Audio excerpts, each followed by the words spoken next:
মুন্সিগঞ্জে মাত্রাতিরিক্ত আর্সেনিকের দাপট, বাড়িতে বাড়িতে আর্সেনিক যুক্ত টিউবওয়েল। নলকূপের পানি ব্যবহার না করতে সতর্ক করে লাল চিহ্ন দেওয়া হয়েছে।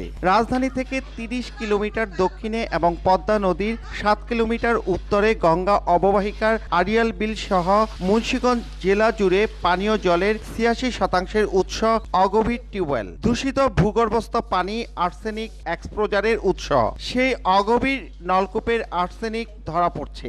লৌহজংয়ের কারপাশা গ্রামে আর্সেনিক বিষের কারণে এক ব্যক্তির মৃত্যুর দাবি পরিবারের। অসচেতনতায় ঝুঁকিতে রয়েছে বহু মানুষ। আর্সেনিকের বিষক্রিয়া থেকে রক্ষায় আর্সেনিক যুক্ত নলকূপের পানি পান এবং রান্নার কাজে ব্যবহার না করার পরামর্শ বিশেষজ্ঞদের। তা জানার পরও নিরাপদ পানি সহজলভ্য না হয় এ নিষেধ মানছেন না অনেকে। আর্সেনিক পানি লেগে আমরা খাইতে পারি না, অন্য বাড়ির থেকে আইনা পানি খাই, কুরুচ দিয়া গেছে, এই লেগে আমরা করতে পারি না। এই বাড়ির এই পানি আমাকে খাইতে হয়। জনস্বাস্থ্য প্রকৌশল বিভাগ বলছে তারা গভীর নলকূপ সরবরাহ করলেও তা পর্যাপ্ত নয়। জেলায় এখনো প্রায় ৫০,০০০ টিউবওয়েলের পরীক্ষা বাকি।